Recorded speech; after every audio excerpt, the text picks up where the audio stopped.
like, it's all well and good that Zeke has, like, stayed back a year, right? But, like, I think it's illegal for teachers to fuck students that are currently in their school.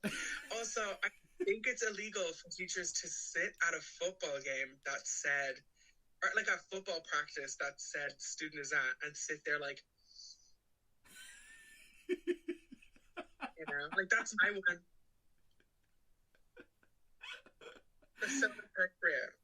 I mean, if you were to look at it in a way that normal society outside of horror movie pressures, you would look at it and go, that's probably not very appropriate for, these days and age.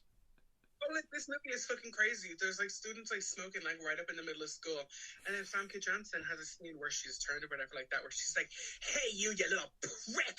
You're not gonna fucking sell stuff at the top. It's like, yeah, you fucking little bastard! And then, like, goes right up to his mouth and is like, you thought I was gonna kiss you, huh? You faggot! I hate you! Bye!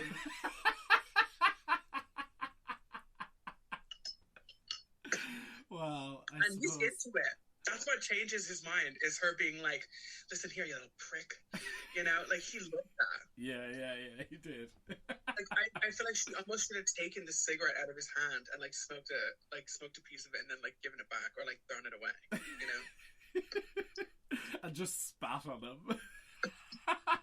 Exactly, and exactly. And everybody, like, gathers around, like, they're gonna have, like, a dance battle or something like that. Everybody parts the seas and stuff and makes the little, like, ring around them. I would have loved that for her to be like, oh yeah, sucker, you want to throw down? And she, like, throws a square piece of cardboard down and starts doing, like, some snake breakdown. Very Scary Movie style, yeah. Okay, well, I suppose that's a good segue into what we're talking about in this episode, isn't it? So today this is your choice, actually. I just want to make this clear. So if this episode is shit, I'm just going to firmly blame you, Lee. That's it. I'm just blaming you if this goes bad.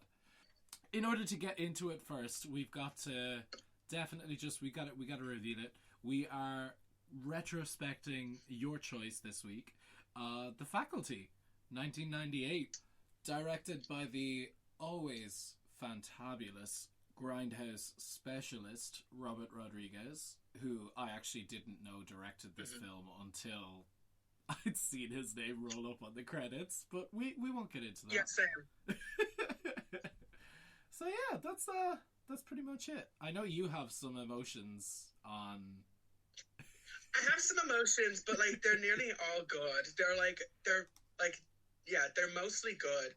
And even my not favorite parts of this movie are still, like, fun. Like, I have, like, such nostalgia for this movie. Like, I remember vividly the first time I saw it. It was on, like, Sci-Fi or some shit like that. It was around Halloween in, like, 2001.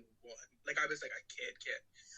And the opening scene for this movie, like, really stuck with me.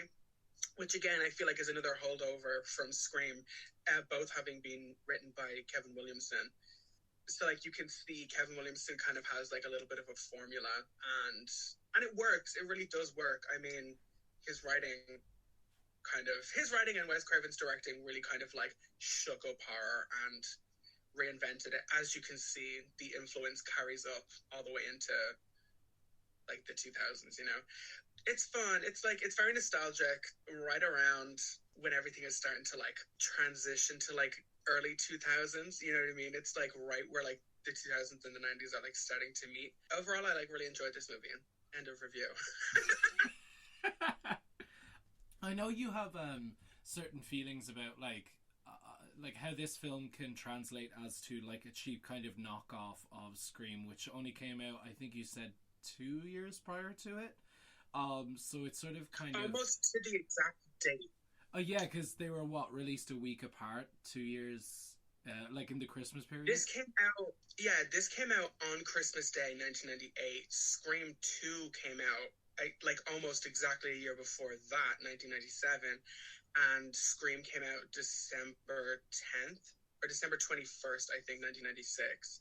So, like, it was kind of bam, bam, bam, like, just this, like, through line of these movies. Yeah.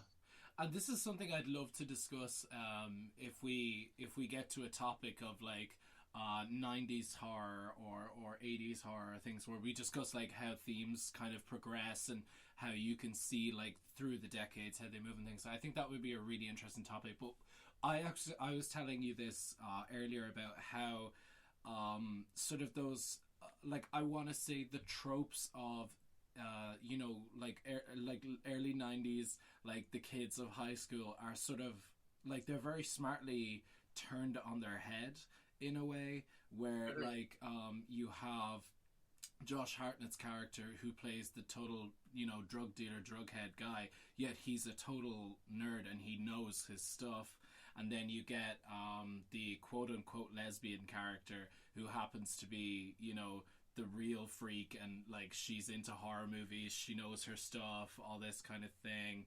You know, I just think that it's really, really cool that it's not just another one of those things where like, oh, you have the token jock and this, and they're gonna have sex and then they die because of having sex, and then you have the drug guy, and then you have the black token character, things like that, where like this is really kind of, it's very flipped on its head, well, at least halfway through the movie, where you start to realize like these characters have more depth to them than first realized. To use that first law, like they actually kind of use the fact that like, wait, but I thought you were this, and now you're this. They like use that in this movie, and like I'm never gonna stop sucking the dick of Scream. It's not like just my favorite horror movie. It's my favorite movie. It's like the first movie I ever remember seeing, and like I think like everything like super benefited from that, because it's just another way to look at the horror genre. It's like characters who are almost aware that they're in a movie, yes, without actually like breaking the fourth wall,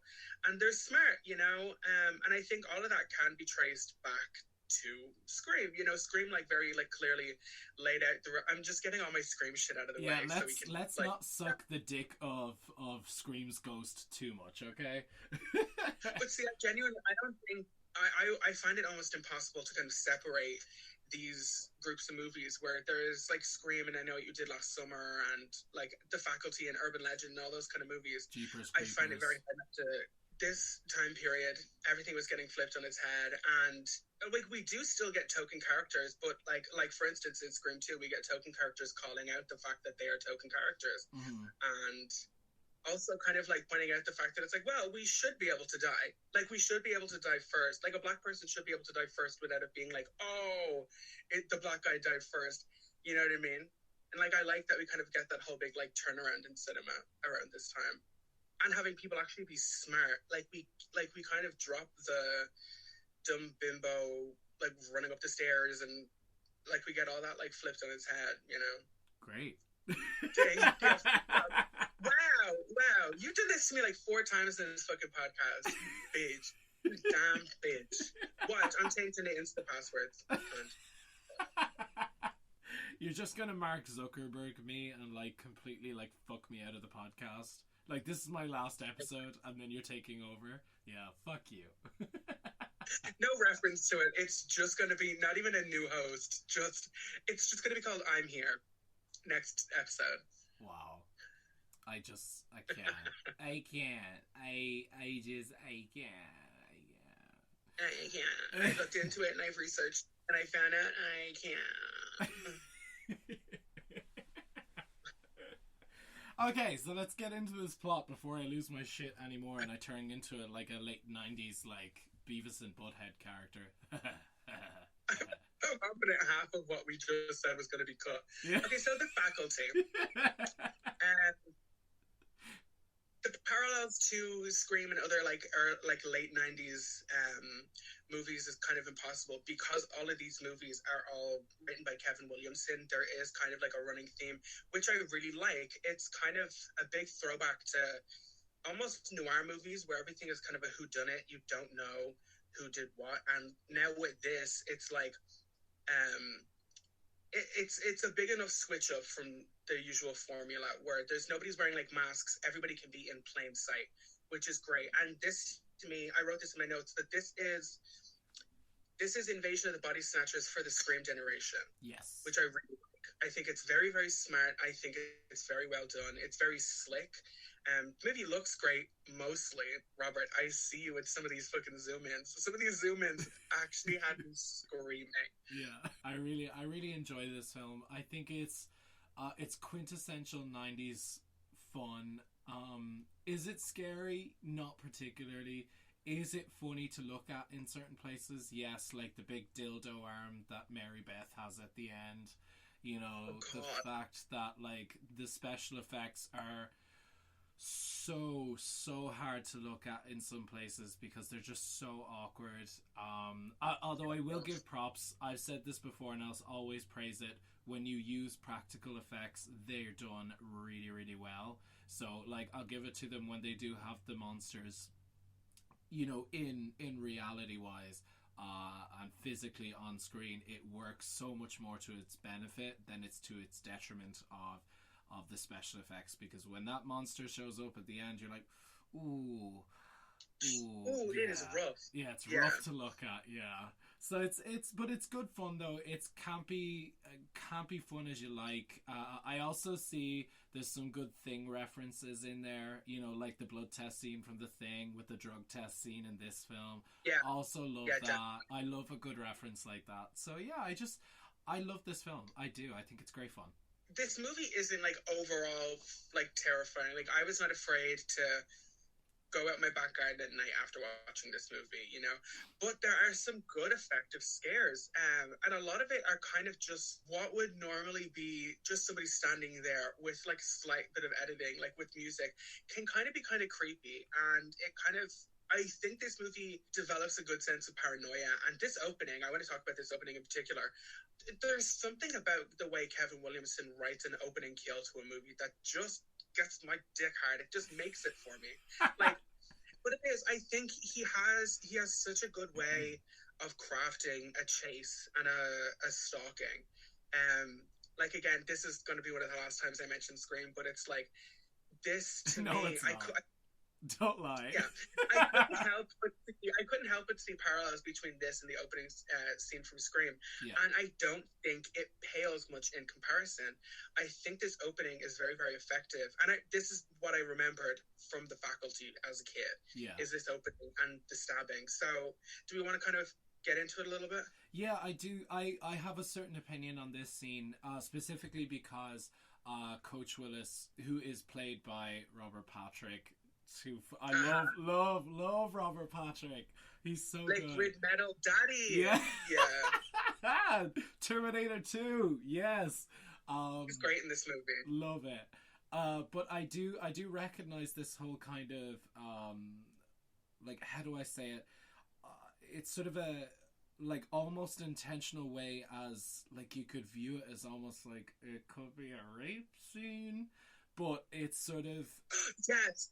Yeah, like it's very intimidating, because like like all the teachers have just had like that staff meeting kind of thing where everything is getting cut because they have no money, but she's left to like, I think she's getting her car keys or some shit, and she forgets her office, and he shows up and he's like, but I really need a pencil.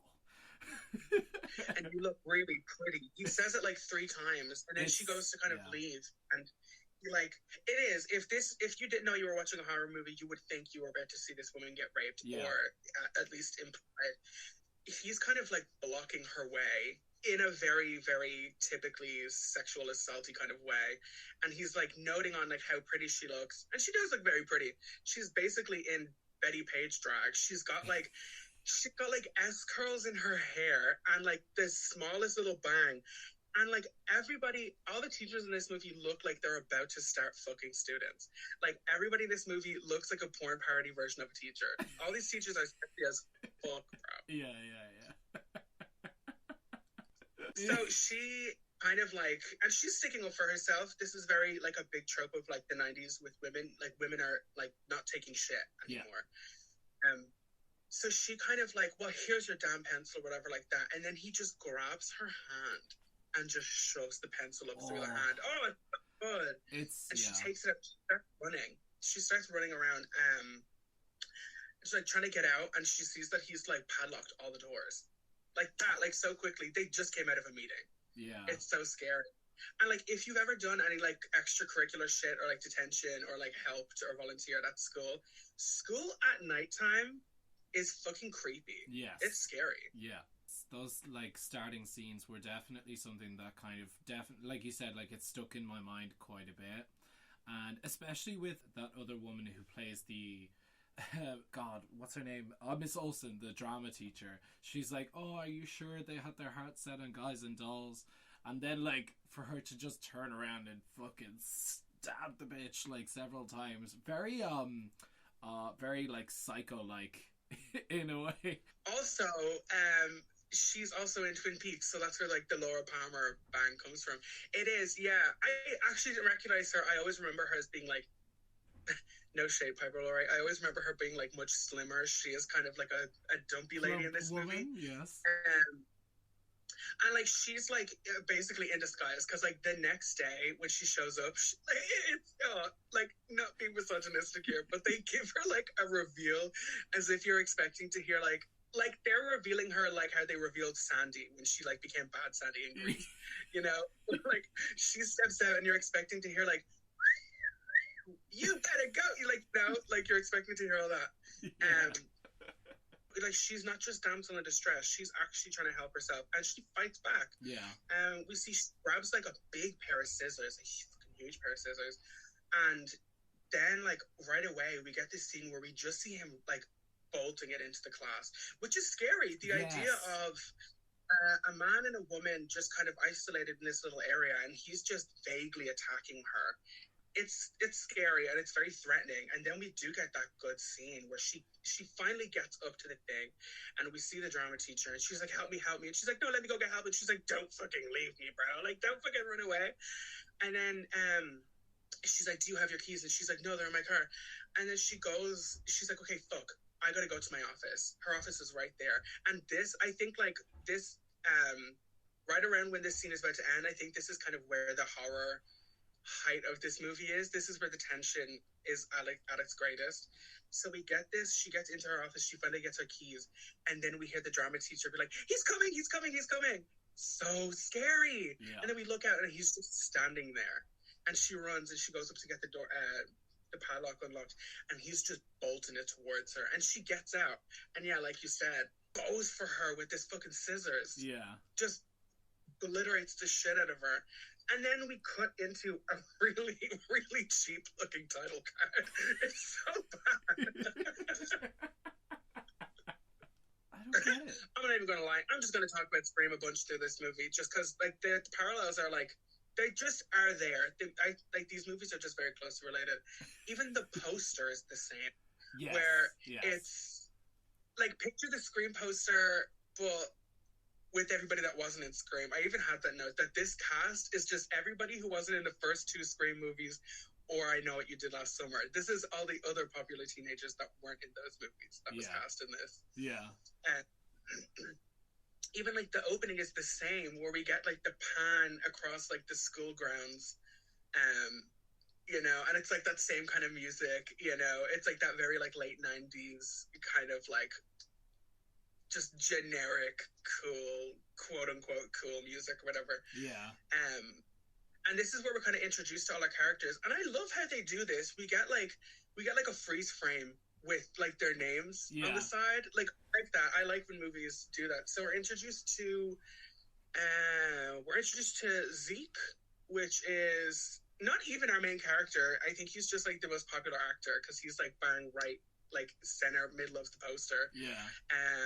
Stokely, played by Clea Duvall. She's the quote unquote dyke weird chick, goth chick who has her fucking death dyke. Yeah. And we get the rest. These are like the two that really like stick out. We got Elijah Wood, who is photographer / journalist / just the loner kid. Yeah, he was still kind of like not relatively unknown. He had been kind of a child actor. He was in it's not The Bad Seed. It's The Good Son, with Macaulay Culkin, which is kind of, I guess, like where people might have known him from before this. And so then we're kind of like, each of these characters are kind of like paired off together. Like we kind of get like a little pairing, like each person becomes like their own little like kind of mini team. So yeah, we get Stokely and what the fuck is this jock's name? Just shows how much I fucking, there we go, shows how much I give a shit about sports. They kind of like get paired. They're introduced together as a pair almost. They like bump into each other. Yeah. We got Georgia Brewster who plays the like what the fuck is her name? This like fucking like the popular chick who just is a cunt throughout this whole movie. I like don't remember being such a dick. Yeah, she can be like Delilah. That's her name. Delilah. Yeah, no, I really appreciate trying to establish as many kind of how do I say it, like character tropes as possible in the beginning, because then you really start to get a sense of like high school life and how like the social hierarchy works and all of that. I do want to point out though with Laura Harris's character Mary Beth, she's the only one who doesn't get a title card kind of person thing. So I just thought that was really interesting. Then considering what she says later on, it's like sometimes I feel like an alien or an outsider, like, you know. Oh yeah. Like it's very obvious that they, you know what I mean. Like if you sort of look at those quotes and those weird little things at the beginning, you sort of really notice that like this person's not part of you know, the team, should I say, of the good guys. She comes in, says like, "Hi, I'm Mary Beth," wanting to like fucking shake the hand of literally I'm Mary everyone. Beth Louise Hutchinson from Atlanta, Georgia. Georgia.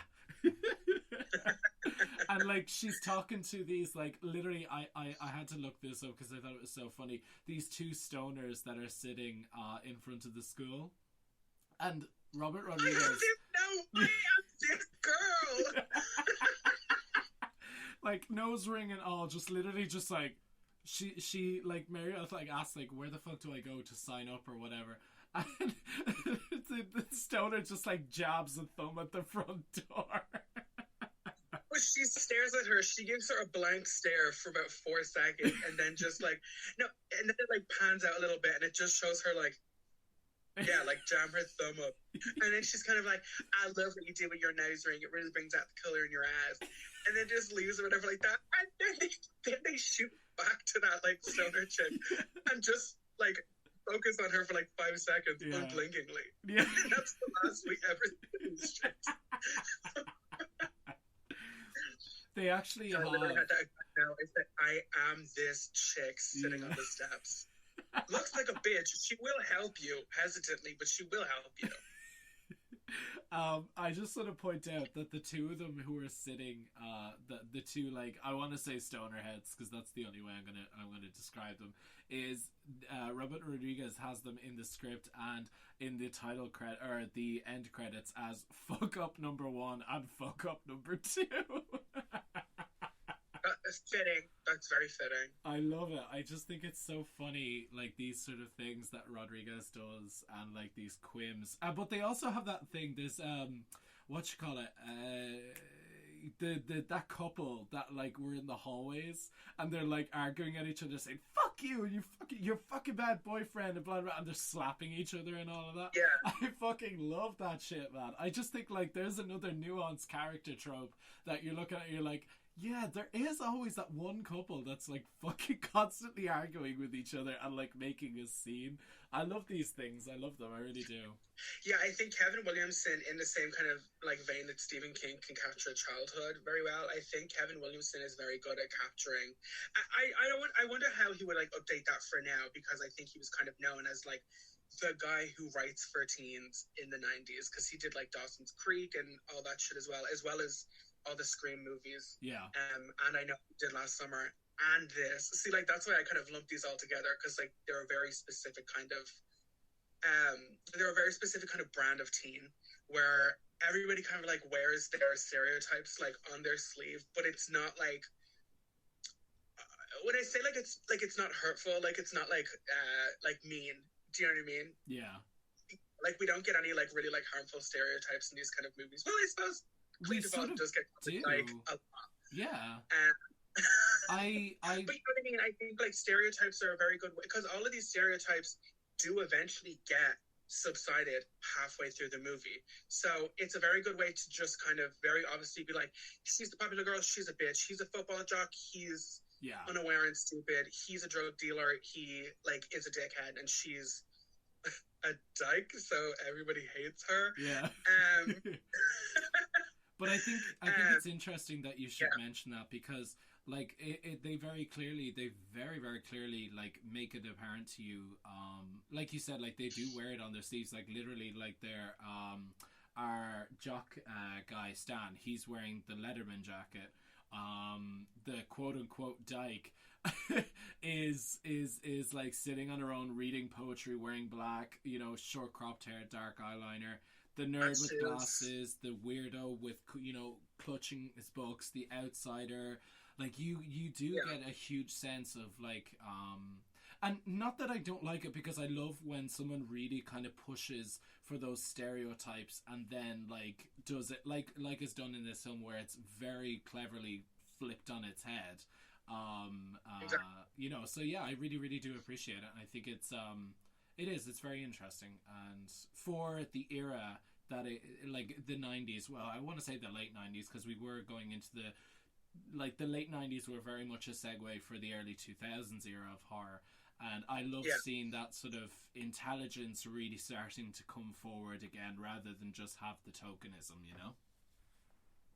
Yeah, it's just that kind of self-awareness. Like, we do get that called out, and like even in this movie they call out all of the references by name. Like, they're not like Robert Rodriguez, like a Quentin Tarantino, like you can see why they pair so well together, is just a movie fanboy. He loves film and loves movies, and like you can tell that he identifies with the quote-unquote like loser characters in this movie. Like, that's why like they eventually do end up being the most interesting and like more like most developed characters, which is kind of how it always goes in high school movies, where it's like nobody ever makes a movie about the popular people because that shit isn't interesting. Yeah. You know? Yeah.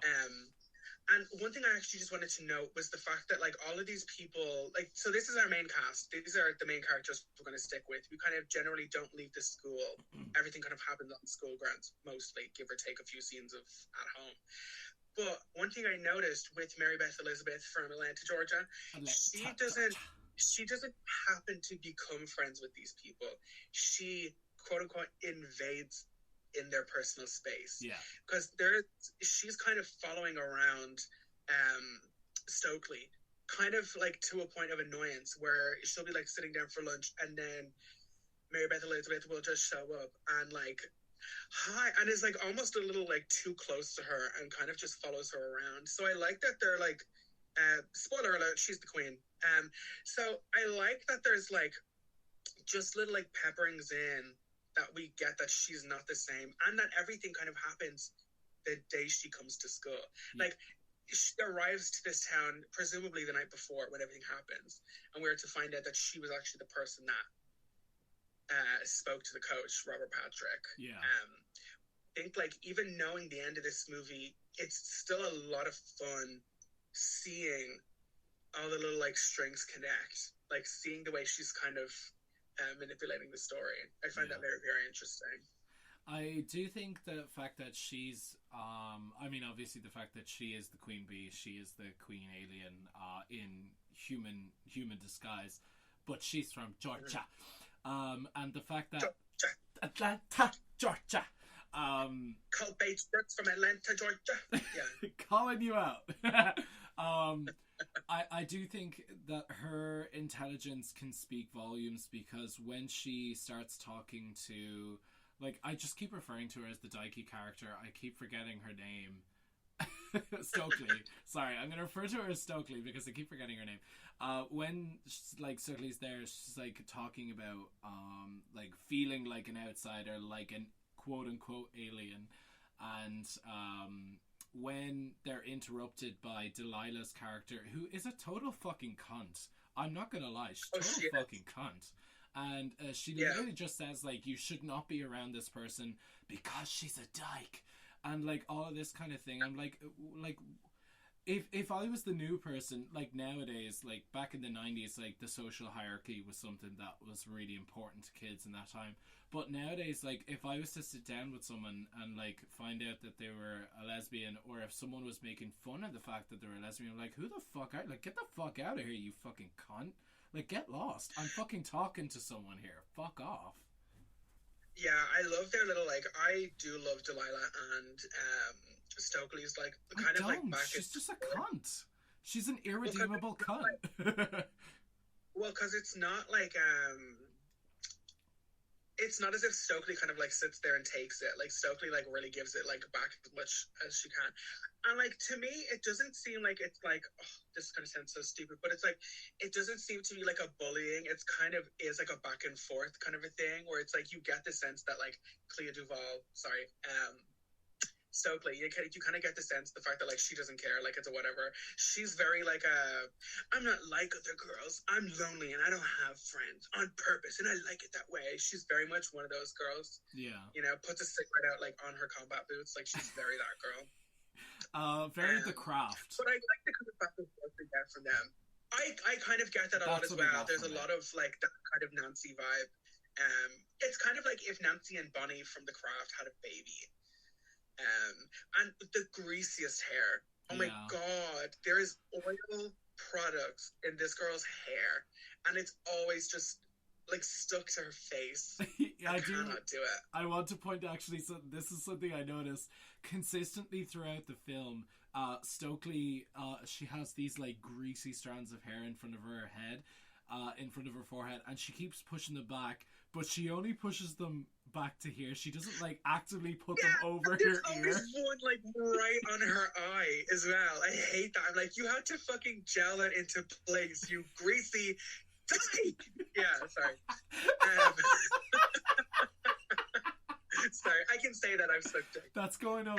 That's going up on the pod. Like, we have to comment on Stokely's fucking hair. Okay, perfect. Okay, so Zeke is kind of like the last one that we're introduced to, and I always, oh god, this is just going to be me body shaming people in this episode. I always remember, what the fuck is this? Josh Hartnett, yeah. Josh Hartnett, Jamie Lee Curtis's baby. I thought he was like one of the hottest creatures to walk the earth, like in this little like time period. Like it's like between this and Halloween H2O, his little kind of, he's kind of like the male Clea Duvall in this movie almost. He's just as greasy and just as gross. And he always had this haircut that I really liked, where it's like the front is a regular normal person haircut, and then the back is like a bowl haircut. Yeah. That somebody gathered up in one hand and then just cut the end off with one big thing. Because it comes down and like points out and then goes back in. It's like this weird little like bowl step haircut. But anyway, so we're introduced to Zeke, and he's like just very blatantly dealing drugs and like not even like trying to hide it at all. And doesn't Famke Janssen's character, she shows up and she's like, what are you doing, kind of thing, right? So far as I know. Yeah. Hold on. Guys, can you tell how prepared we are? Okay, no, he basically is. She kind of comes out and she's like, Zeke, like, she's playing a mouse in this movie. Yes. She's like, Zeke, like, I like totally don't like think you should like do this. And she kind of doesn't even call out the fact that he's selling drugs. She just calls out the fact that he's selling things on school property. Yeah. And he's like, well, miss, like, I can sell you some fucking like condoms or some chocolate flavored laxatives, or you know. I think she's so hot in this movie. Yeah. Like even before she becomes quote unquote like a hot version of herself. And again, she's got like tiny little Betty Page bangs. She's got like the big glasses, and like she looks like a teacher. Like she's very much so dressed for the job. But I think she looks great. She actually revealed a while ago that she has never actually seen this film due to the fact that she did not want to see her character die or how her character would end up in the end, which is really weird to me because you would have read the script, so you would have known what happens to your character. So why? Yeah, she was just like, I refuse to watch it because I don't want to know what happened to my character. And I was like, wait, but hold on, you literally filmed your own death. This doesn't make sense. Yeah, did she though? Because only her head is in that scene. Like, you know, Famke Janssen, I don't think looks like that from the neck down. Although the woman barely ages. I have a note about her death later and how she's still walking around at the end of the movie, which doesn't make sense to me. Yeah. At all. Yeah, because like none of the other characters do that. No, and she also like kind of dies, quote unquote dies in like a not a kind of a way that you can like recover from. Yeah. A little bit. It also doesn't make sense as to how her head came clean off at the neck while being injected. Okay, so we're just gonna go for it there while we're on the topic of Famke Janssen. Yeah. How the fuck is she alive at the end of this fucking movie when her head crawled away from her body? How the fuck did that happen? I know you're Jean Grey, but that shit doesn't work. You cannot do that. Yet another thing reference there, I just want to say. I see you. I see you, Robert Rodriguez. I know what you're doing. You have the thing and you have the Invasion of the Body Snatchers very clearly identified in your head. And I know what you're doing. I see you. And I do like that they call it out, though. I like that these characters are a little bit self-aware, but like sometimes it gets really on my tits because like Scream did it in such a way that like they have like a scene where everybody is being self-aware. Excuse me, I just got the hiccups. It's so embarrassing. Where everybody is being self-aware. But in this movie, there's way too many scenes of like, this is like that scene in a high school horror movie where the villain steps up and this happens, and then they also do this, right, Zeke? And then they do that just like a bunch more times, you know what I mean? Yeah. This is the point in an Invasion of the Body Snatchers movie where we find out that you are not really you and that you are this, you know? Like that happens way too many fucking times in this movie. Yeah. And again, I think that's just the influence of Scream and Kevin Williamson. Yeah, but they also call out that Invasion of the Body Snatchers wasn't even the original. That story was also stolen from a previous book, which I can't remember the name of, but I will find out. Because that's also the plot of this movie as well, which is how the ending of the book is you find out one of the character was an alien the whole time and was evil. But yeah, we won't get into that. So, yeah. I also want to point out that I keep forgetting her name, Clea Duvall. She is a lesbian actress playing a heterosexual girl pretending to be a lesbian to scare people off. Well, see, that's the thing, right? In my mind, you are not about to fucking parade Clea Duvall out on a fucking screen for me to not assume that she eats pussy. She just is that lady. I'm always going to assume it, you know? Just because she's like, she radiates rug muncher energy.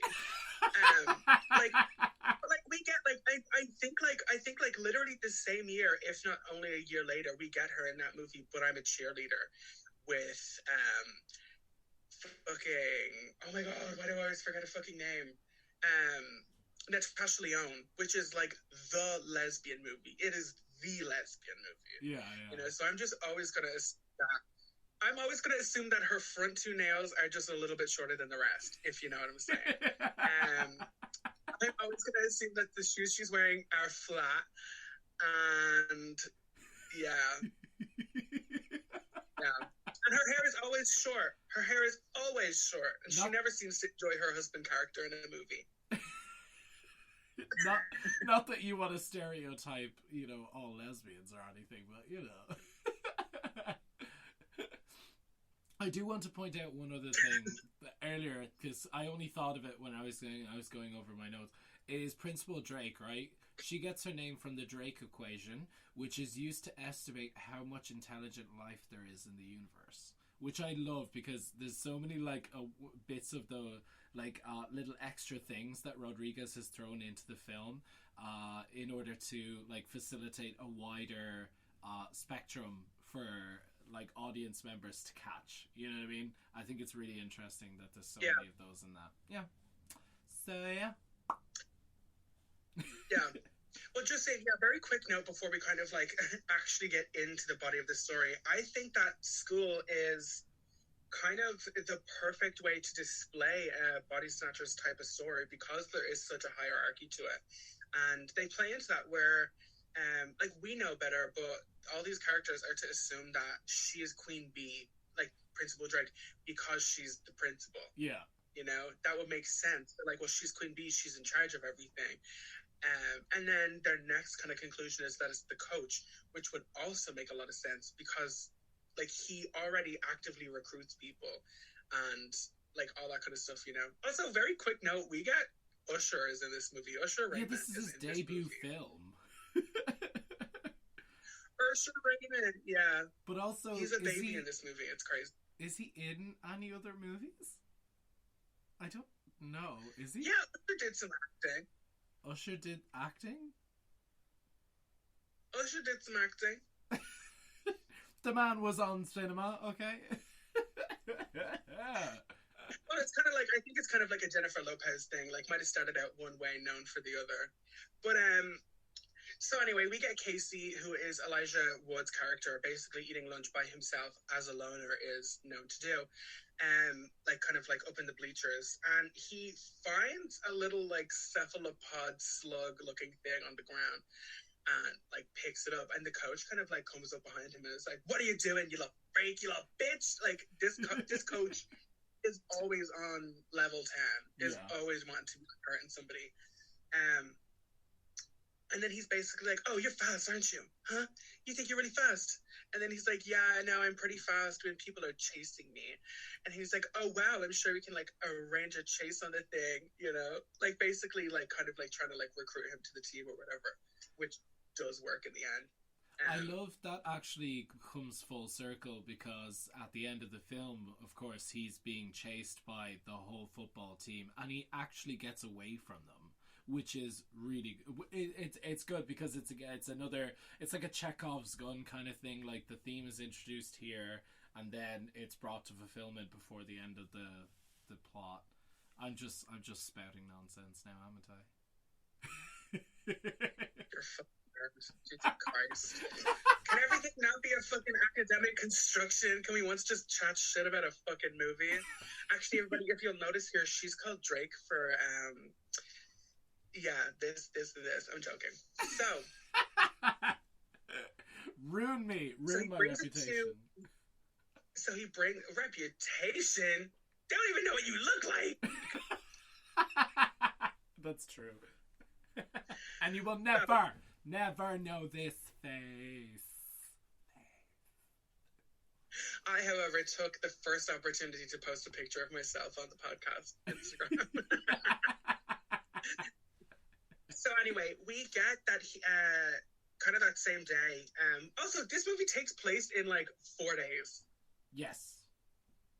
Like, there's like no time passes whatsoever. So Elijah Wood brings the little like cephalopod creature thing to their science teacher, which this stereotype in movies always fucking gets me, where it's like, you're a high school science teacher, you must know everything about every type of science. You know, they do the same thing in like Gremlins. Yes. You know,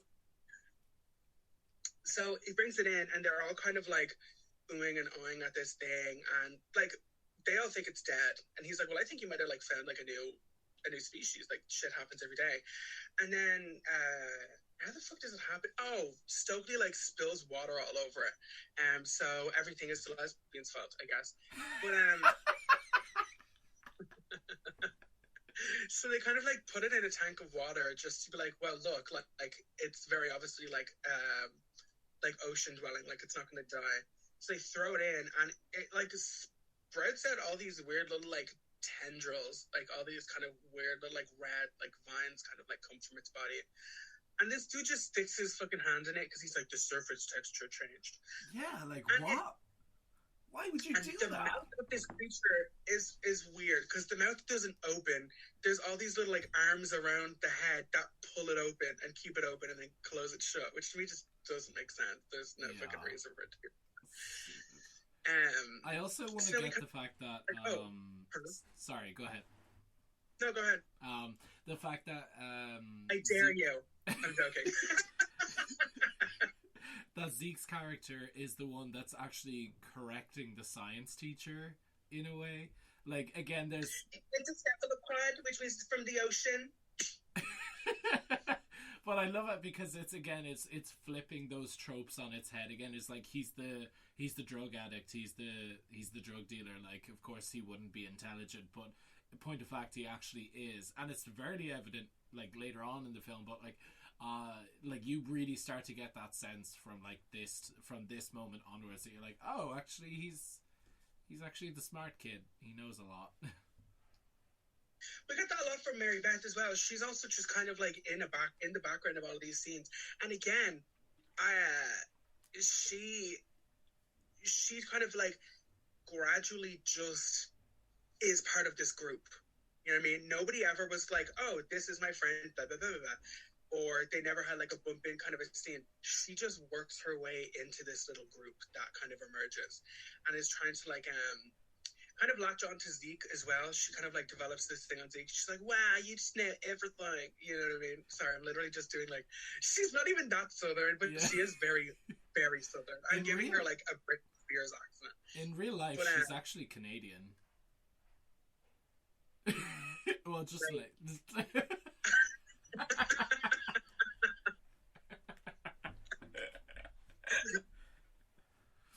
Anyway. Okay, so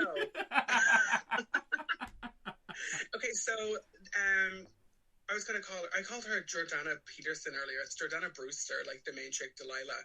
Her and Elijah Wood are like on the school paper. They like run the whole thing. So they're like trying to like dig up some dirt and stuff. So they like sneak into the teacher's lounge or whatever.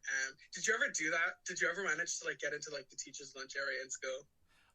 Once, and it was fucking weird. It was weird. Yeah. You could also smell cigarette smoke. I was gonna say, yeah, because that's the thing. Like, I think like especially in our primary school. Yes. I was in there one time and I was like, whoa, this like fully smells like people are currently smoking in here. Like, yeah. So they kind of get in and they're just like going through their version of like a scoop for the thing is to like either like expose the fact that one of their teachers has a drinking problem or to B, go through one of their teachers' like bags and like look for her medication, who is played by Selma Hayek, I might add. Who's in it for like 3 minutes. Exactly, which is our first kind of clue that it's Robert Rodriguez. Like, yeah. I remember at the end, I was like, no, when she popped up, I was like, wait, what the fuck, Selma Hayek is in this? I like never remembered that. And then at the end where the credits come up and it was like directed by Robert Rodriguez, I was like, oh, okay, there we go. Because I think like, I'm pretty sure From Dusk Till Dawn was literally the year before this. Like, the trailer for this movie introduces Robert Rodriguez as the director of From Dusk Till Dawn. You know? So, like, she kind of, like, they're, like, in there, like, rifling through all the people's stuff, and then they, like, jump into the closet, which is a Halloween reference. It's a slatted door that they're, like, looking through or whatever like that, and God, if I had a fucking euro for every time this kind of shot was in a movie, I'd have more than a few euros.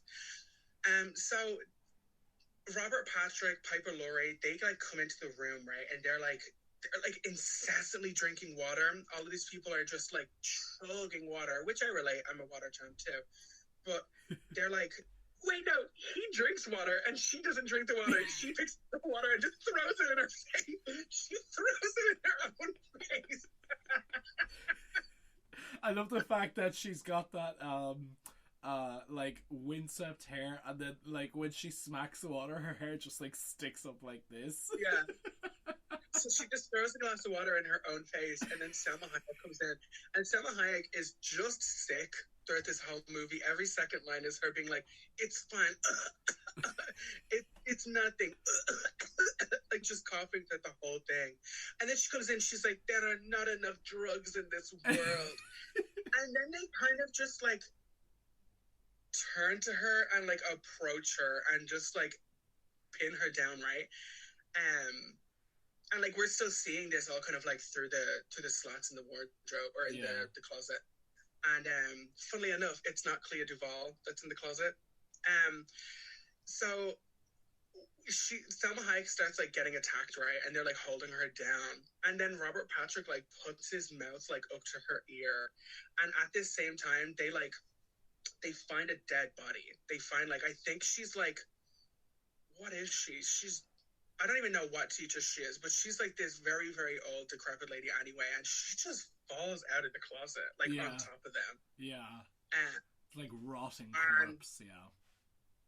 Yeah, do you know what? She literally looks exactly like Mrs. Massey from The Shining. Yes. It's very, and we get that as a reference later as well in the shower. So Selma Hayek is then kind of just like attacked. We get the kind of like first look at these people as creatures. We get like Robert Patrick's face kind of like warps a little bit, and we get solid white eyes, which I'm a big fan of, and it's kind of vague what they're doing. He like puts his mouth up to her ear, and then blood happens, and then they're all kind of like, "What the fuck?" And then they're So then they're kind of like exposed. Like they find out that like the kids are in the closet or whatever like that, and they get out, and then they run out, and they start to try and like tell people about it. They get to the principal, and they're trying to tell Principal Drake about it. Named so after that theory, you know, that thing about trying to like find like the intelligent life on Earth. Just in case you didn't know. And they're basically like, well, look, they totally just fucking killed Selma Hayek in there. The fucking Terminator from Terminator 2 just killed Santana Go with Harry White's mom. There's so many horror movie references there. You just blew it out of the water there. Well, there is. I love it. Like, yeah, for real. In this one scene, we get a Halloween reference, basically a Shining reference, an Invasion reference, and 3 horror characters doing it. Yeah, you know what I mean? Yeah. So Elijah Wood and Delilah like run out of the room, and they like run into the principal, and they're like, "They're killing her in there." And she's like, "Well, who?" And like we already get the sense that like this chick has also already been turned because she's there. Yeah. Like we just saw her die in the open. And then we get Selma Hayek and Robert Patrick and Piper Laurie. They all just kind of step out of the room in like a very like let's go girls kind of pose. Like they all just like step out like one by one into the hallway and then like arrive in like a formation, you know? And they're like, well, look, everything is fine. And Elijah Wood is basically like super insistent that they like call the police. So they kind of like call the police in, like with parents and all this other kind of shit. And yeah, basically it's like when the police come, who also one of those policemen is Joel, Gail's cameraman from Scream 2. I'm just saying. IJS. I just saying. So the cops are kind of like looking through, and like to me this is kind of bullshit, right? Because like it's now nighttime, and that should happen in the middle of the day, where I'm like, well, even if something did happen here, it's hours later. They of course they could have fucking switched it up and cleaned up and gotten rid of all the shit and got rid of the thing that I'm specifically reporting. So I go in and like into the closet or whatever, and like a CPR doll or some shit falls out. It's like I think I would know the fucking difference between a literal naked dead woman with like shit all over her and a plastic doll. And then they're like, well, I guess it does have some kind of passing resemblance to blah blah blah, whatever her fucking name was. Shady. Yeah, I think this like it's starting to like fall apart in the kids' minds where they're like, well, shit, like some real fucked up stuff is going on. Like we need to. It's almost like it turns into a Scooby-Doo kind of thing. Like during this kind of part of the film. Well, yeah, like it's very that. It's very no, hold on. We know you're in on it, but we can't prove it. But we're going to find ways, going to gather evidence to prove it more, which I really enjoy. I think like these types of things where the themes constantly change is more interesting. So yeah, I think it's really good. Yeah. And then we get Elijah Wood's porn, because porn. No internet, no cable, no phone. You're fucked, pal. Also, you're not gonna be jerking off for a week. You know. I love the way even the mother is just like, and his porn. Yeah, exactly. Like under the bed. Wow, these magazines are a little stiff here, Elijah. What have you been doing, bro? I can't even open these shits. Wow, all these pages are stuck together. What the fuck have you been doing up here? And then Elijah like immediately like gets onto his big like fucking like fridge-sized computer. Yeah, exactly. Like it's the kind of computer somebody would type out really, really fast and then be like, "I'm in." You know what I mean? Like and then he like sneaks out of his window, and this is another very good shot. I think this is like I don't know if this is like directly a reference to anything, but this is very much still like a horror trope, the like silhouetted figure kind of standing out on the street watching. Possibly Halloween reference, because we do get a Halloween reference later with the coach in place of Michael. And he looks down and he sees the three teachers in silhouette standing on the road in front of his house, which is very scary. It's very threatening. But then for some reason proceeds to climb down and fall the fuck off his roof down onto the floor. And they all go to like approach him, and like it is creepy. I do think like a lot of this movie is very effectively creepy. It's not outrightly scary, I guess. Like the setup was kind of nice. But they all kind of like walk towards him and kind of like loom over him a little bit. And then his dad pulls him up and he says, "They're here." Oh. I like recorded that little clip. I don't care. He turns to his dad and his dad is like, I don't know, like, what the fuck are you doing? Like picks him up off the floor and he's like, "Dad, they're here." I was like, oh. And you know how much I looked for that clip yesterday on YouTube, just that specific clip. The way he says it is so weird and muffled. It doesn't even remotely sound like they're here, so I couldn't use it for anything. I was excited. It was on the Insta story for like a moment, and then I got rid of that shit. Well, I do think this sort of this kind of moments kind of propels you into like most of what happens afterwards, because like in Casey's head. And Delilah, well, I mean, Delilah is sort of on and off. I mean, considering that she is one of them by the end of the film, but Delilah is sort of like half in, as if like, oh, I'm terrified of everything the next day, or half out is like, yeah, but I still don't believe that they're fucking aliens. So like when they do kind of like, because Casey is like trying to convince everyone that like, you know, they're all aliens or they're being mind controlled or blah blah blah. And this is why it kind of annoys me that Delilah suddenly does that whole kind of shift around, and she becomes like, she's wearing the glasses, or she's not wearing any makeup. Like they make a point of fact to like point out these things about her, that she's suddenly changed, you know. And I just think that's really interesting. She has a line where she says, "Do you think I'm in drag for the aesthetic?" Yeah. And her version of being in drag is her hair is tied up and she's wearing glasses. Yeah.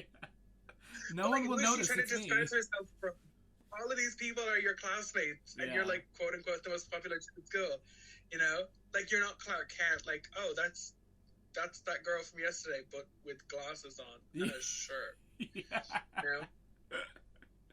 And she's the one that actually has the biggest change, right? And then they end up being like right about her, because like even her boyfriend Dan, who we actually haven't spoken about at all yet, even though he's like fully in this movie, he like decides to quit the team, which is his deviation from like his normal character. That's like his, everybody else's reasons to be suspicious or whatever. Yeah, he wants to start being more he wants to be quote unquote get smarter, but like he wants to earn his academic rewards for going to college and furthering his education up and up the ladder, which is really admirable in a way. But like Delilah also chastises him for it, and then she reinforces the stereotype where the jock and the popular girl are always together, and that they just, you know, they get together and they blah blah blah. And she called it out, said like that's the social structure, that's how it's supposed to be. I don't want to date some mathlete wannabe. I want you to be the team. So she's like super kind of like rigid with how it is, and like I actually think she becomes, um, what are they even called in this movie? One of the faculty? Like, Yeah. what is the? I don't know. I'm just gonna call it like pod people because like for all intents and purposes, they got body snatched. Yeah. Body snatchers without the pods. So I kind of get the sense that she is one of these, like a good little bit before it's revealed, which would make sense to kind of be in on the team, you know, and kind of like get some like inside info. Yeah. I really do enjoy it because again, like it's what I was talking about earlier about like flipping tropes on their heads and or just calling out blatant tropes that not necessarily films have, but like societal norms have back in the day, and how they can really reinforce like society, but also like just the social structure of schools and like all of that kind of thing. You know, like the prom queen always dates the captain of the football team, and the nerd is always flushed. His head is always flushed down the toilet. That kind of thing. You know. Yeah. Well, see, like that's the thing. Just to kind of like not necessarily get off topic, but to kind of like speak on something a little bit bigger. It's like that's where all of these kind of real world kind of stereotypes come, like societal stereotypes come from, is like because you really start to kind of like none of these things are around when you're like children. Like these things only really start to develop when you start to develop, like when you start to actually become an adult and fit into these kind of like societal roles. Yeah, like the loner or the freak, the outcast, because she's not outcasted. She has outcasted herself because she doesn't like people. Clea Duvall, she doesn't like people. Like, so she's kind of chosen to do that to herself. So yeah, I think like that's why high school is like a perfect set for like kind of like an evasion movie, like a body snatchers movie. Yeah. Because there's so many like areas to kind of like reach from. And then yeah, to see those kind of things turned on their head as a red flag. Whereas, like, in another movie, these things would almost be looked at as, like, a positive thing. Because everybody knows in order to become popular, you have to change everything about yourself. Yeah. That's actually called out in the film as well. During when the principal is, like, calling people to the nurse's office, she calls all of the, like, the biggest influencers of the school first. And then, like, gradually, like, I even see there's a scene where... Principal Drake is with the nurse and another student in there, and the line started off small and now it's like all the way down the hall. So like it's just really interesting to see how quickly the sort of like the quote unquote invasion happens, and how it due to social structure and hierarchies, how quickly everyone else who blindly follows it can be influenced very quickly, you know, and quote unquote taken over. Like I think they called it out. They were like, if you were gonna fucking invade the earth, would you come in and blow up the White House, Independence Day style, or would you sneak in through the back door? Which is like so clever. Which is the kind of with the horror of like an invasion of the body snatchers thing, is the fact that it is all underground and not in your face. And I also think like the idea of doing it through children, like I'm classing these teenagers as children, through doing it through people's kids are much more influential, and once you have those people infected or kind of taken over, it's much easier to go out and spread. And I actually do see there's a couple of scenes where the teachers are talking to Casey's parents and he's like, get the fuck out of here. He's like, don't fucking go, don't do that. And his parents like very much so like force him to go to school. And again, like the high school thing is a perfect set because he's like, I don't want to go to school. They're assuming it's because he doesn't like school. Yeah. It's like, well, like, no, I don't want to get my fucking ear eaten out by fucking, well. I knew you'd turn around with that. But I was going to say, like, to get my ear eaten out by Robert Patrick or Selma Hayek. I mean, you know. Well, also, as is tradition, Robert Patrick in this movie is my human chair. I want to sit on his face.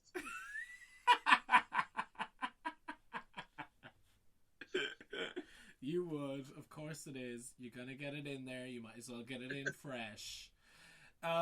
This sort of scene with Casey and Delilah and Zeke and keep forgetting her name, Stokely, yeah, and Stan, all like, you know, converging in the science room because they want to get that cephalopod, quote unquote cephalopod thing. It's actually called a mesozoan.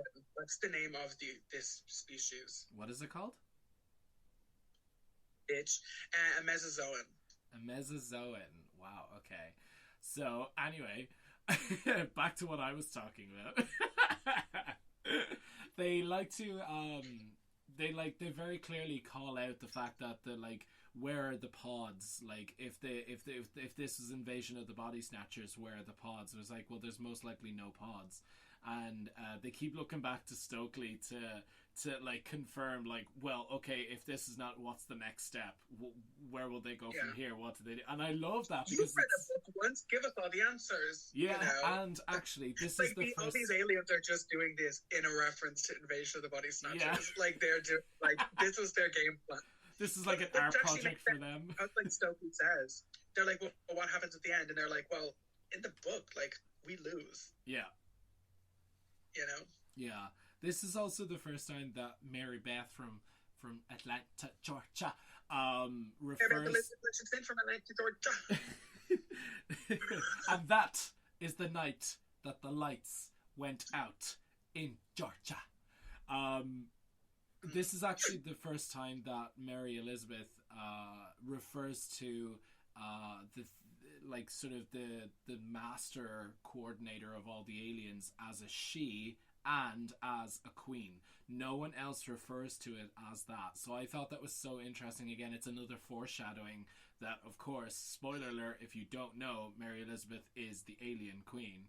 So it's like it's just really interesting that, again, like, continuously throughout the film, these sort of subtle hints are continuously dropped for you to pick up on. And this is when the science teacher comes in, like, all like the thing, like. He comes in and Josh Hartnett is so ready to kill this man in an instant. Like, I think he pushes over Elijah Wood or whatever like that. And in a second, like within the second, Josh goes over, or Zeke goes over, has his foot up on the paper cutter, and is like rips out the like blade for the paper cutter, and is ready to cut this man's arms off. Yeah. And like instantly, straight away, this dude is ready to fucking kill somebody. And there's kind of like a little bit of like a scuffle, I guess, kind of. And then we didn't actually mention it before, is Zeke's drug is it's caffeine. It's like caffeine pills with like some other quote unquote household products like of his own. And they're like stored in a biro, like in a pen. And he like takes one out and he just like stabs this fucking teacher like right in the eye, like straight away. Like everybody is so convinced so quickly that it's like, oh, they're aliens. Yeah. They're aliens. Yeah. You know, he just stabs him in his eye. And there's a couple of scenes. There's actually a scene near the end as well where they're like, wait, did we like make a mistake and totally just like kill our fucking principal? Yeah. But yeah, and then the science teacher just starts like fizzing at the slit, like just starts like having a fucking like mega seizure, and all this like white shit is like coming out of his eye. Also, we get the reason like the reason they have like such an adverse reaction to this is because the caffeine pills and whatever Zeke has are the body.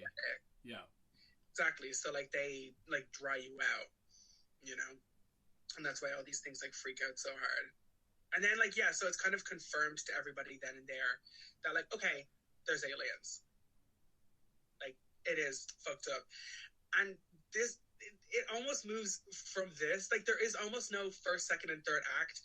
It almost goes from, like, first act straight into third. Into third act, yeah. We gotta fucking take this down. Yeah. And then we get our Scooby Gang, which are all, like, together, which is good. Everybody kind of, like, rolls into action and starts to kind of, like, figure out, like, right, well, Clea Duvall, you read a book once. Tell us what to do.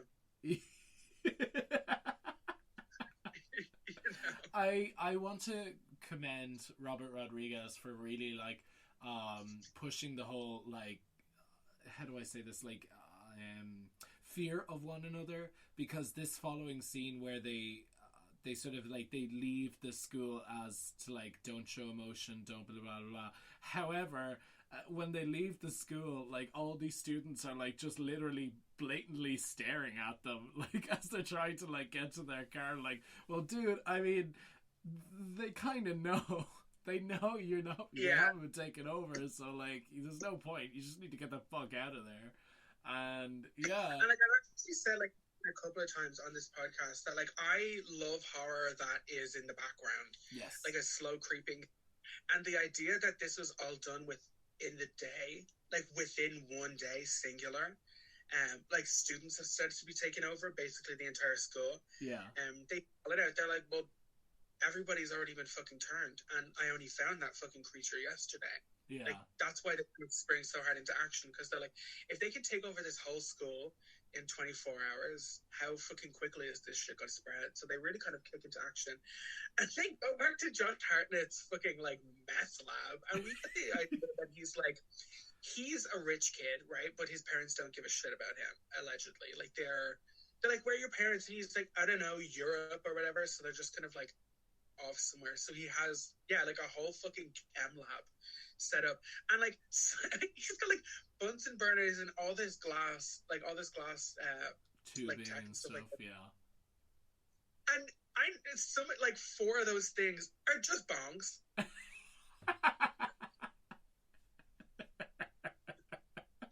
They're just straight up bongs. And then they look down and he also just has a gun.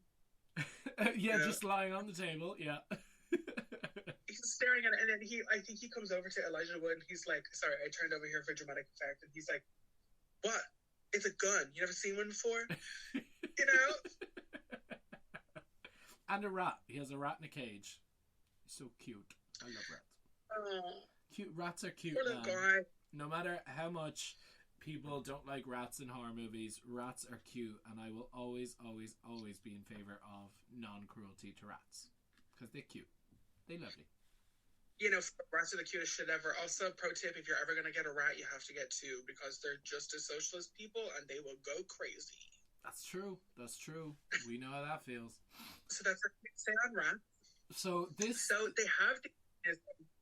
Yeah, you go ahead. Oh, yeah. I just like, because I sort of gush all over this scene because it's just so well done, and the tension kind of like racks up really, really quickly. Especially when a gun just gets pulled out. This scene is a very obvious homage to The Thing, which, for context, in The Thing, let us know, by the way, if you want us to review The Thing, because that's definitely on the list. So for context, in The Thing, it's exactly the same thing. They don't know who's infected, who's not infected, and they do a blood test to reveal who is. So they do the exact same thing here, except it's taking Zeke's drug. And Stan takes it, Zeke takes it, Stokely takes it, and Elijah Wood takes it. Literally everybody except for 2 of them just straight up refuse. Yeah. And they're all just like, but actually no, literally Elijah Wood is the only one that's like, yeah, sure, I'll do it. Everybody else is like, I don't fucking do drugs because I'm on the team. I don't fucking know what's in that shit. I'm not fucking doing it. What, you think I'm a burner? I'm not fucking taking that shit. Yeah. And Mary, whatever, is like, I'm allergic. I told you that in the first scene. I'm not the like, queen. Before this, like with this little rat, we they get the organism back or whatever like that, and they like put it in the cage with the rat, and it like goes inside the rat's ear, and then he kills the rat by just putting his hand in the cage and moving his hand slightly. There's no like violence or anything. And then he opens up the rat, and we see that the thing has just drained the rat of all moisture inside of its body. And so the mechanics of this alien, I don't really get. It's a little bit messy. Yeah. Because in the first scene, it just multiplies, right? Yes. Which to me would have been like, yeah, typically what the Invasion of the Body Snatchers kind of thing is like there's a pod version of you, and then there's the actual you that's in the pod. But in this movie, we kind of just get that people have been taken over. They're not duplicated. Like, there's not doubles of everybody walking around. So the mechanics are a little bit odd. Like, Like, I don't super get it. But I also don't think, like, it doesn't really help to, like, pick it apart. You kind of just take the movie as, like, fun or whatever. Yeah. So, yeah, like you were saying, everybody, like, takes the drug very, very hesitantly and at gunpoint, which is so fucked up. And, like, oh my God, I have so many notes on this fucking scene. It is so funny to me. Watching people act like quote unquote fucked up, because the whole thing about this drug is that it's 100% guaranteed to jack you up. Yeah. Oh, gross. And it just turns out to be caffeine pills. He's so... like freaking out. He's like kind of like freaking out and like laughing or whatever. Like he's people tweaking. Let him tweak. I literally was just about to say, Zeke gets so pissed where he's like, let him tweak, like holding a gun at everybody, you know? And Elijah Wood is just like like laughing to himself on the couch. And then everybody takes it and everybody is kind of like whatever. And then it gets down to Mary Elizabeth and Delilah. Is that even her fucking name? I've just been calling her this whole time. No, I know Delilah's name. Yeah, it's Delilah. No, I'm not talking about Delilah, Nathan. I'm talking about Mary Beth. Delilah. Mary Beth Louise Hitchinson. It gets down to... From Atlanta, Georgia. It gets down to those two, and basically it's like a... Well, it very much so plays out like the kind of thing where it's like one of them is expected, like they already have an idea of who the one is. Yeah. And then this is where we kind of get the scene where it's like, well, you quit the fucking team. Oh yeah, well you like stopped using hairspray and dressing up. Well you this and you that, where everybody is kind of like on each other, right? Yeah. You're suddenly into boys now and you're not a dyke. What? Exactly. And then they both like just take it. But then this is where we find out that Delilah was in on it the whole time. I guess maybe not the whole time, but in my head, she's like right after the principal scene, like right after the attack scene, where because she didn't call the police, she wasn't there. So it was just Elijah Wood kind of staying up by himself. I get the impression that she became one of them like right after that. Yeah. Absolutely. I really, really do enjoy the scene because the tension, especially I suppose it's the same with like the fact that the gun is being like every time tension turned towards someone, the gun is pointed at them. It's like you take it or you die. You take it or you die. And it's just it's such a very, very high tense scene especially because the room is so small as well that you're just like, oh fuck, like if the gun goes off, who is going to die? Yeah, it's very that, and it can scary. Like I thought like that scene out of everything was probably one of the scariest, you know? Not because like oh shit factor, just like oh like this is some really high tension shit going on in this scene, you know? Yeah.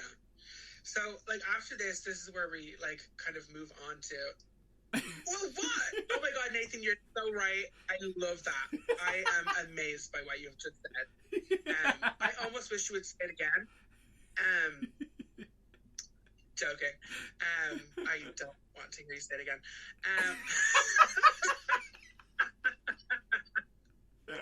No, I'm taking the piss.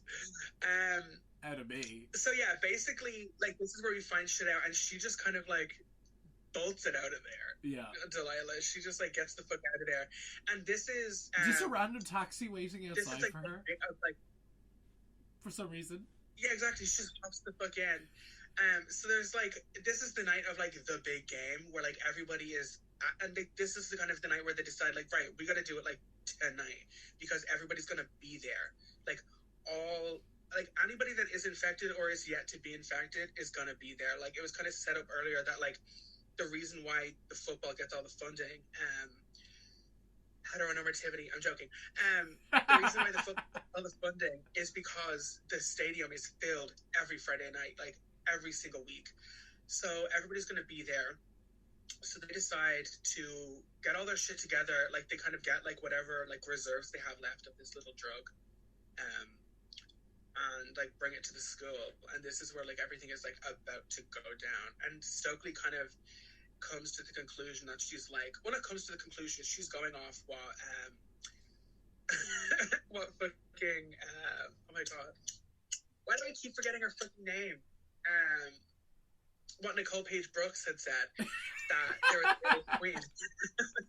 That there was an alien queen. So they're like, right, well, we need to find out who Queen Bee is, and we need to destroy her.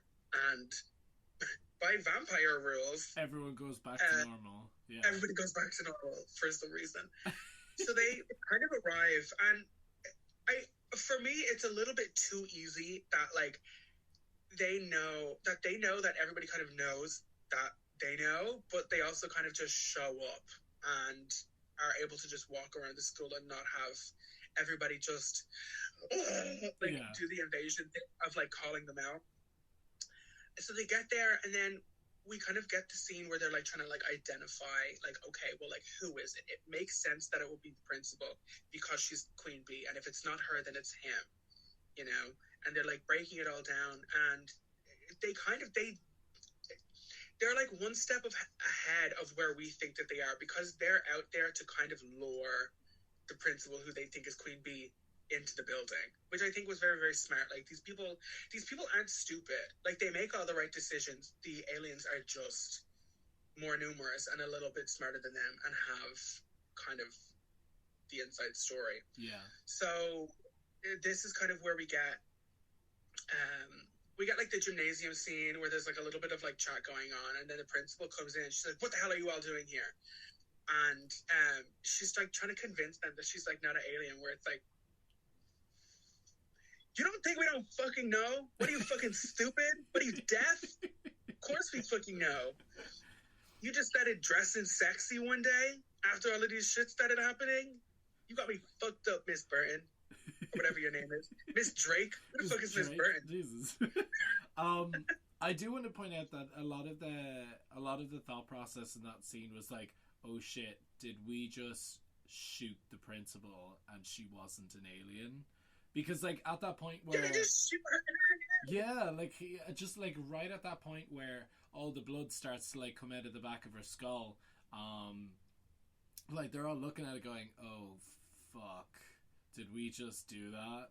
And then, I mean, of course, she jumps up and is like, very, very much the thing, like... all these, like, tendrils out of her face and shit, yeah. And, like, Mayor Elizabeth just fucks the last of the container of Zeke's drugs in her face.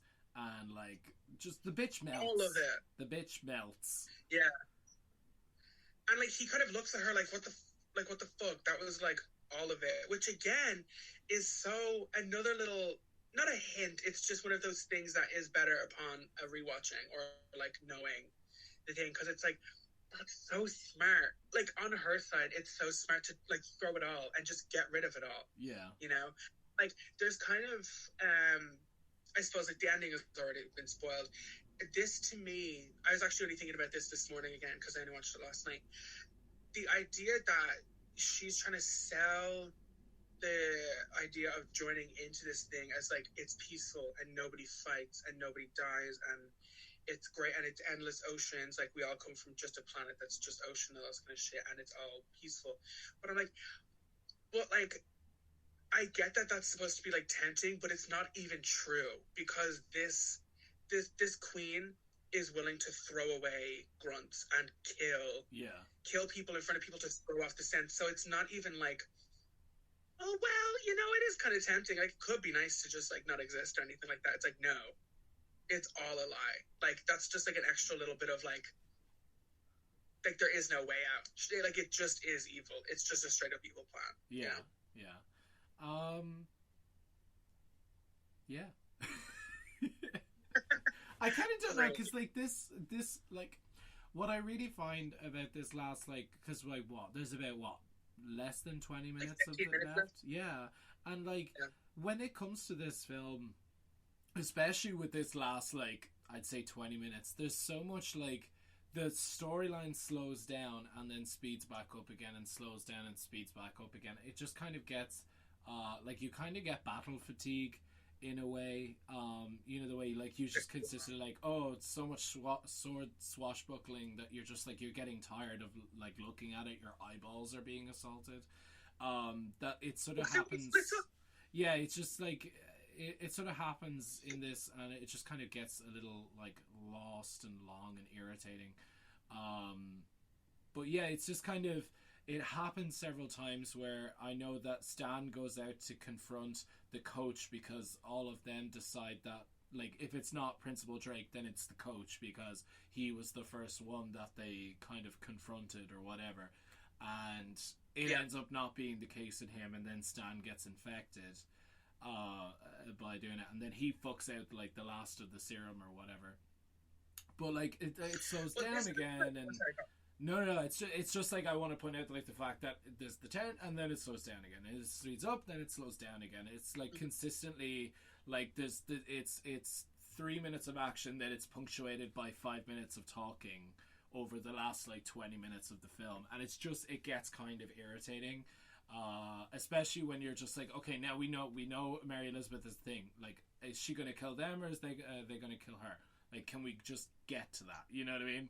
And it sort of becomes a little cumbersome to have to consistently listen to her like for whatever fucking reason consistently changing back and forth between her and the monster. Just gets a little annoying, in my opinion, anyway. Yeah, kind of like a whole lot going on. And I actually think, like, the ending of this is great. It is a great ending. I just think, like, the editing in this movie is just a little bit weird. And I also noticed that the editing is exclusively done by Robert Rodriguez. So, I'll give a little bit of a forgiveness there because it's only one person doing it. But, like, yeah, like you were saying, it's just... the action in this last stretch, this last 20 minutes, 15 minutes, whatever it is weird because it just keeps getting broken up where I'm like, but there was just a whole stadium full of people there. Like, where the fuck is like all of this going? So we get everybody leaves the building separately. Like, all of these people are safe, and then they split up and like kind of go out to these plans. I don't know what the fuck is the straight guy's name? The dude, not Zeke, not Elijah. Stan. I don't get why he thinks he's going to just be able to walk straight out and, like, hey, what the hell do you think you're doing? You know what I mean? Like, what the fuck did you think was going to go on there? Yeah, it's and, like, a stupid decision. Before he goes and leaves, him and Stokely, like, actually share a kiss, which is nice. And Elijah is kind of like, ooh. You know, I like that. I think it's so cute.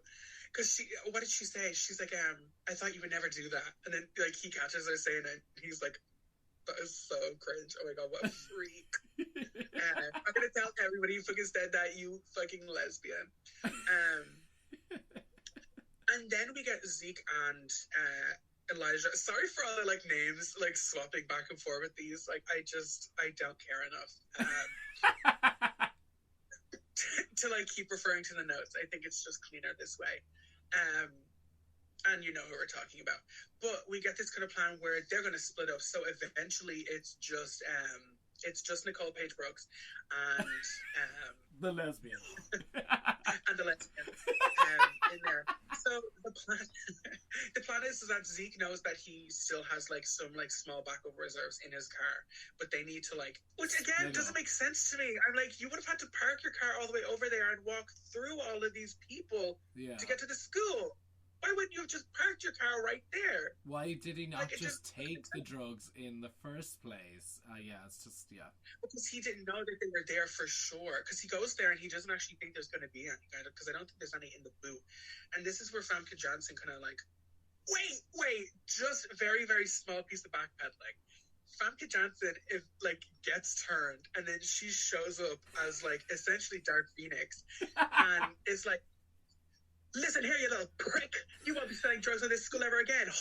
And, like, basically, like, spits in his face, calls him ugly, calls his parents poor, and calls his parents, like, abandoners or whatever. He's like, oh, well, where's your mom? She's probably somewhere in Japan, Zeke, you little fucker. And then they have this moment. So, like, throughout this whole movie, there's been, like, set up that, like, they want to fuck each other. They, like, really have it. Yeah. So she shows up all, like, quote-unquote sexier. I think she's sexier when she's, like, playing the demure kind of, like as a teacher, like this kind of school marmish. But then she comes up and she's like, he's like, I can hook you up. And she's like, no, I'm looking for something cherry flavored, if you know it. Because he had said up that he wanted, no, she shows up and she's like, I'm looking for those chocolate laxatives you were talking about earlier. But yeah, so she's basically like, hey, Zeke, you want to just pop your dick in my face real quick? And he's like, gross. And so he gets in his car, and so does she, just kind of like hanging out the window. Dives bomb through the window. Yeah. And he drives like straight into, he like puts his seatbelt on, very important. He puts his seatbelt on and just drives straight into a fucking school bus, which blows up. But her head comes away from her body and crawls away in exactly the same kind of style as the head crab from The Thing. Yeah. But it looks awful. It looks so bad. Her head literally like bobs like side to side in the stupidest way, and like her body is like very like clumsily like it's just like the CGI. I've said this before, but goddamn, the CGI is just, and we'll get to it when we get to the like the huge queen monster at the end. But like, goddamn, those tentacles that were like driving her or like pulling her across the like while her real head is like and like fake hair. There's literally like CGI hair. Like it's so bad. It's so bad. So bad. And like, luckily they used the CG sparingly in this movie. Like when we actually do get the reveal of the creature, like the queen is almost entirely practical, which I do appreciate. It looks great. But like, this is what kind of like pisses me off, right? Where I'm like, well, if he drove into that thing and these people aren't duplicated, they're just being used as hosts. Her head came off. Clean off. And her body is just shown, like at the very end of the movie, spoiler alert, kind of like the very end. Like we'll get to when we get to it, but we see her again with her head on, having survived, even though all the other people that died while infected just died. Yeah, she wears a sash around her neck in the end. Like she's sitting there very demure, mousy like, and she's got a like a, I want to say like a lavender purple like sash tied around her neck. Yeah, she's sitting there thinking, I'm fucking one of my students blatantly in front of the whole staff. Biting lower lip, all of that kind of thing. Also speaking, twiddle the fingers. They call all of their teachers like by name. They call them the faculty so many times in this movie to the point where it like annoys me, because I don't think I've ever actually heard anybody like refer to a group of teachers as the faculty. They're just the teacher. The teachers, But I suppose Americana, mid Americana, all that kind of thing. Yeah, those American creatures, Americans, they are weird creatures, weird people. So too much British blood. I'm joking. So Miss Georgia decides to reveal she does a slow reveal in her number. She does a slow reveal to Stokely. With the worst, again, the stupidest fucking CGI I've ever seen. She literally has so bad. It's so bad. Dildo dick arm kind of. I'm gonna. This is my thing now. I'm gonna like, put all of like, these. Like the tentacle. Like, it just. Like just so bad. The amount of the terrible CGI in this film. Now, you said it was said sparingly, but like, goddamn, it needs to be said. The CGI is just fucking awful. But anyway, the dildo arm. The dildo. Oh. It's bad. It's like Robert Rodriguez was like, okay, I want you to CGI in a bad animatronic onto her arm, because it's just stiff. And I actually like the conversation, because it's, again, horror, not super focused on to a degree where we're focused on Clea Duvall, Cunt Muncher 2020, Cunt Muncher 1998,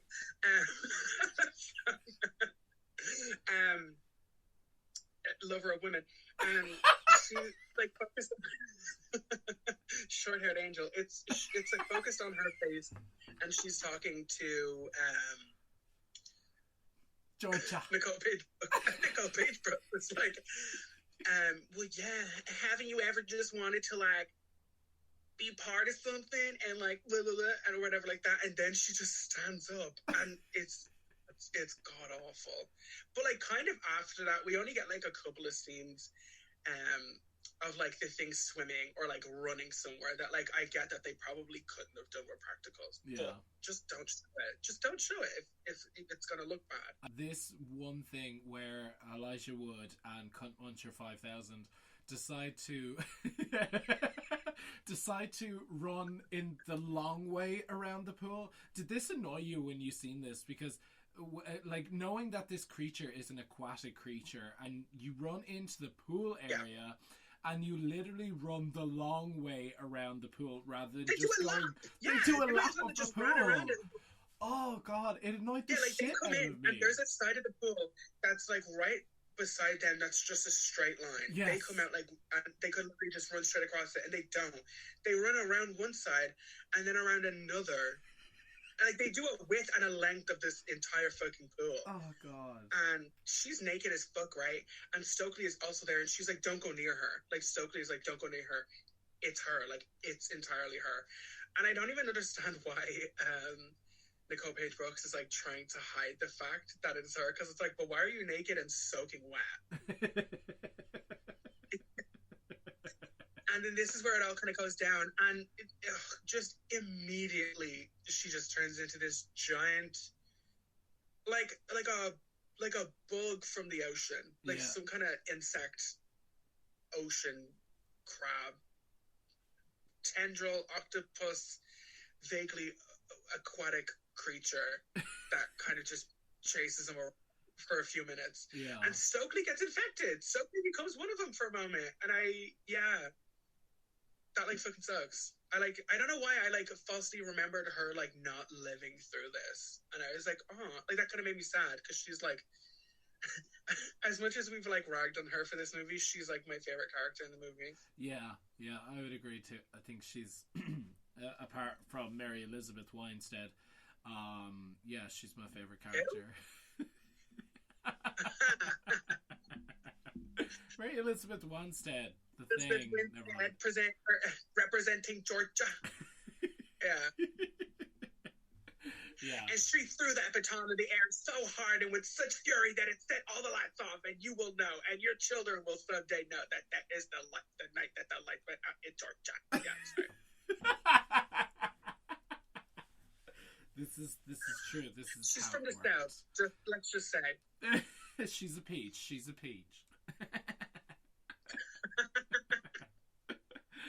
So yeah, this alien monster hybrid thing that is from the ocean but also not from the ocean, that can live without water but also can't live without water for whatever reason, decides to say, look, listen, I can make all the pain go away. She does this whole spiel about like, I can do this, I can do that, and like Elijah Wood, Frodo's just like, no, I'd rather be, what does he say, in pain or alone or something like that.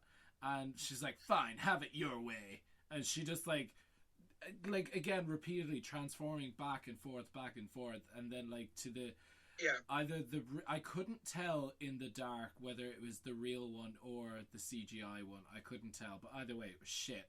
And all the lockers are going flying and whatnot, and Elijah Wood decides to use the bleachers instead of running away. I don't know. I don't get it.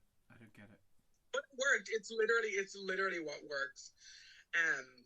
Like overall, I think like the creature. Well, no, actually, I take back what I was literally about to say. Fuck this movie.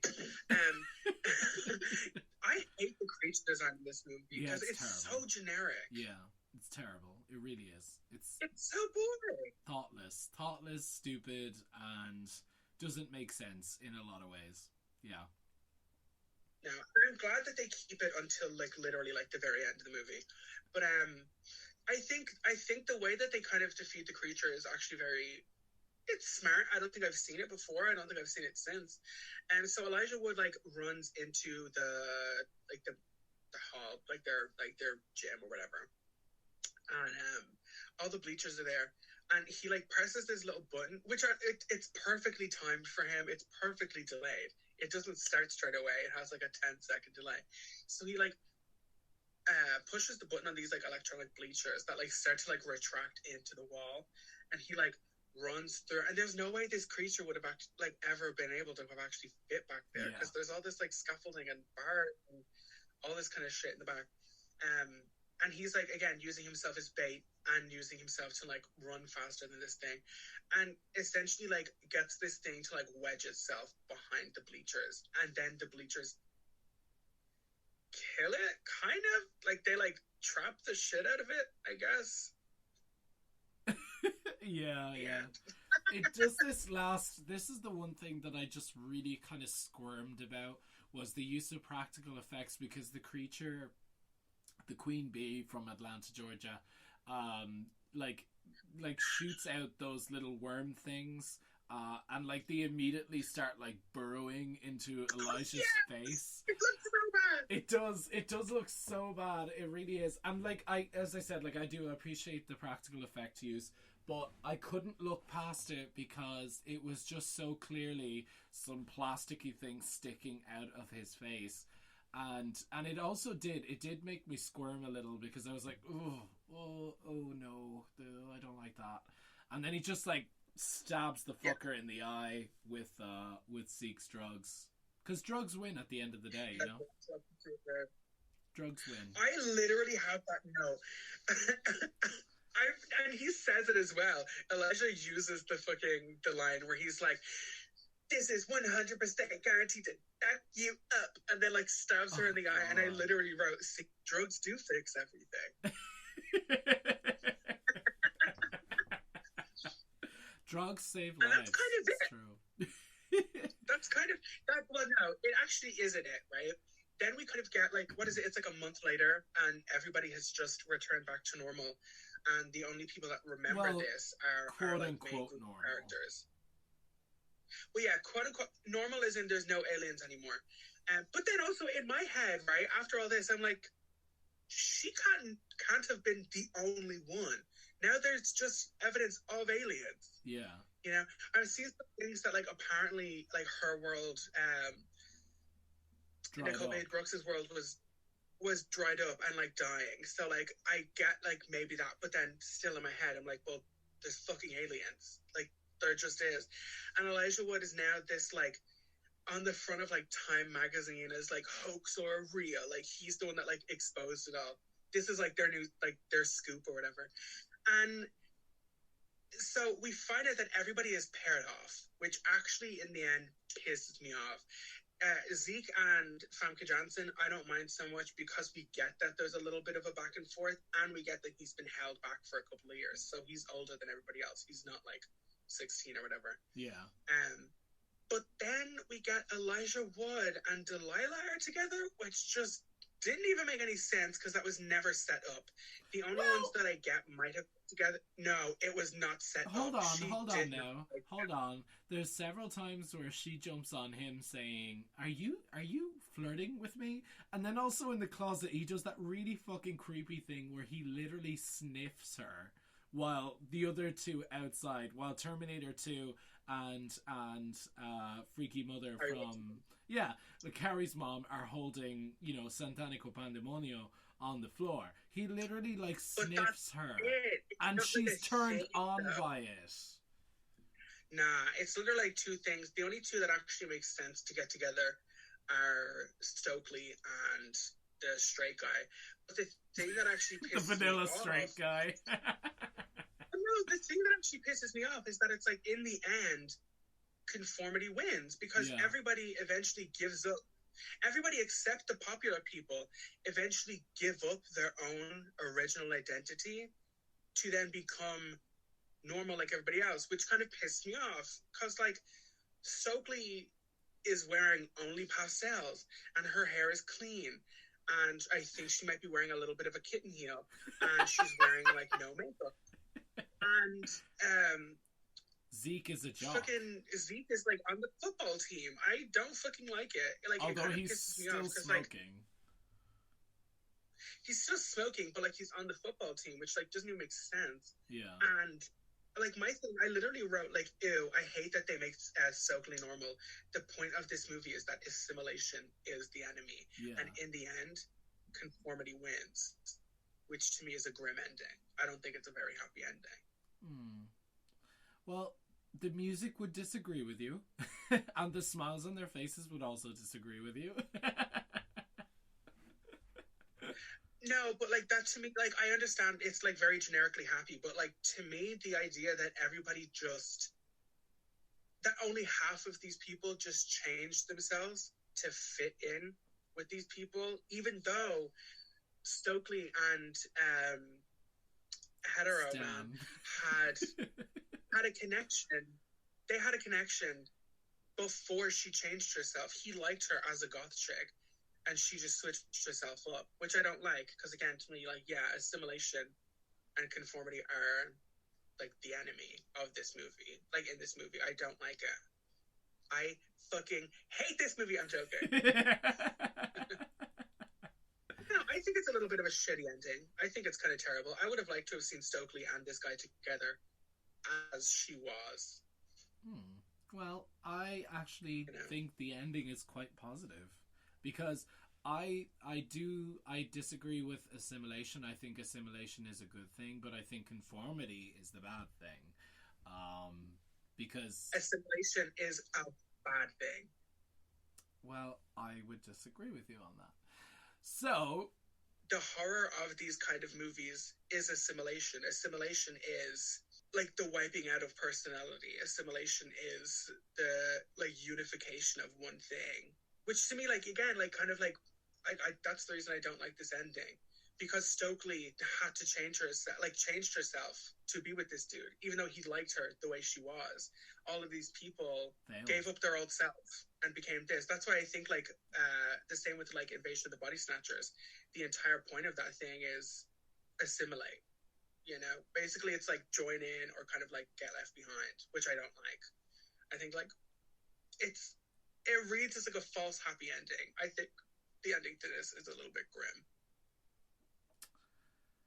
Well, I don't know what to say.